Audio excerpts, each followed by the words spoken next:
Nobody has reached to a situation where nothing can be done. ഒന്നും ചെയ്യാൻ പറ്റാത്ത അവസ്ഥയിലേക്ക് ആരും എത്തിയിട്ടില്ല. നമ്മിലെ പല പോരായ്മകളെയും നോക്കി നാം ഒന്നിനും കൊള്ളരുതാത്തവർ എന്ന് വിധി കൽപ്പിച്ച് പലപ്പോഴും ഇഴഞ്ഞു നീങ്ങി നിഷ്ക്രിയരായി ജീവിക്കുന്നവരാണ് നമ്മിൽ പലരും. എന്നാൽ പ്രവർത്തിക്കുവാൻ കഴിയുന്നതായ നമ്മിലെ സാധ്യതകളെ നോക്കി പുഞ്ചിരിക്കുകയും അതിനെ പരമാവധി പ്രയോജനപ്പെടുത്തുകയും ചെയ്യുവാൻ തയ്യാറാകുന്നവരെയാണ് കർത്താവിന് ആവശ്യമായിരിക്കുന്നത്. നമ്മുടെ കൈകളുടെ പ്രവൃത്തിയെ സാധിപ്പിച്ചു തരുന്ന ഒരു ദൈവമാണ് നമുക്കുള്ളത്. പ്രസംഗം നിർത്തണമെന്നുള്ള അധികാരികളുടെ ആജ്ഞയെ വകവയ്ക്കാത്തതിനാൽ 12 വർഷത്തെ ജയിൽവാസം അനുഭവിക്കേണ്ടി വന്ന വ്യക്തിയായിരുന്നു 16-ാം നൂറ്റാണ്ടിൽ ജീവിച്ചിരുന്ന ജോൺ ബെനിയൻ. ജയിൽവാസ സമയത്ത് തനിക്ക് പ്രസംഗിക്കുവാൻ കഴിയുമായിരുന്നില്ല, പക്ഷേ എഴുതുവാൻ കഴിയുമായിരുന്നു. ആ കഴിവ് സാഹചര്യത്തിനനുസരിച്ച് ജോൺ ബെനിയൻ പ്രയോജനപ്പെടുത്തി. വിശുദ്ധ ബൈബിൾ കഴിഞ്ഞാൽ ലോകത്തിൽ ഏറ്റവും കൂടുതൽ വിറ്റഴിയപ്പെട്ടിട്ടുള്ള പുസ്തകമത്രേ ജയിൽവാസ സമയത്ത് ജോൺ ബെനിയൻ എഴുതിയ ദ പിൽഗ്രിംസ് പ്രോഗ്രസ്, പരദേശി മോശയാത്ര. പ്രസംഗിക്കുവാൻ കഴിയുമായിരുന്ന സമയത്ത് അദ്ദേഹം അത് ചെയ്തു. പ്രസംഗം അസാധ്യമായി തീർന്ന സാഹചര്യത്തിൽ എഴുത്തുകളിൽ കൂടി അദ്ദേഹം സജീവമായി.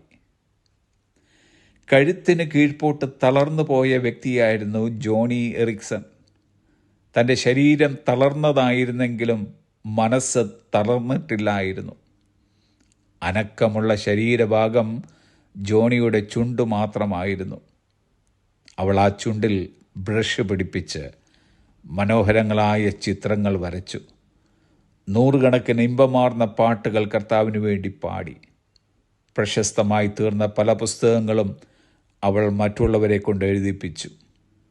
ജോണി ഒരിക്കൽ പറഞ്ഞതത്രേ, "I would rather be in this wheelchair knowing God than on my feet without him." ദൈവത്തെ അറിയാതെ എൻ്റെ കാലുകളിൽ നിൽക്കുന്നതിനേക്കാൾ ദൈവത്തെ അറിഞ്ഞുകൊണ്ട് ഈ വീൽ ചെയറിൽ ഇരിക്കുവാൻ ഞാൻ ആഗ്രഹിക്കുന്നു എന്ന്. ഇന്ന് നമുക്ക് പൂർണ്ണാരോഗ്യമുണ്ട്. സംസാരിക്കുവാനും എഴുതുവാനും പാടുവാനും പ്രവർത്തിക്കുവാനും നമുക്ക് കഴിയും. എന്നാൽ ഈ സാഹചര്യത്തിലും നാം പലപ്പോഴും നിഷ്ക്രിയരായും നിശ്ചലരായും ഇരിക്കുകയല്ലേ പതിവ്. മനസ്സൊരുക്കത്തോടെ ഉള്ള ശക്തിയിൽ നമുക്ക് മുമ്പോട്ട് നീങ്ങാം.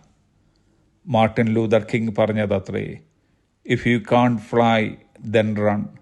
If you can't run, then walk. If you can't walk, then crawl. But whatever you do, you have to keep moving forward." നിങ്ങൾക്ക് പറക്കാൻ കഴിയുന്നില്ലെങ്കിൽ ഓടുക, ഓടാൻ കഴിയുന്നില്ലെങ്കിൽ നടക്കുക, നടക്കാൻ കഴിയുന്നില്ലെങ്കിൽ ഇഴയുക. എന്നാൽ നിങ്ങൾ എന്ത് ചെയ്താലും നിങ്ങൾ മുമ്പോട്ട് തന്നെ പോകണം. യേശു കർത്താവ് ഒരു സ്ത്രീയെ നോക്കി ഇങ്ങനെ പറഞ്ഞു, "അവൾ തന്നാലാവത് ചെയ്തു." നമുക്കാവുന്നതൊക്കെയും ദൈവനാമ മഹത്വത്തിനായി ചെയ്യാം. പ്രവർത്തിക്കുന്നത് പിന്നെ ദൈവമാണ്. Have A blessed day.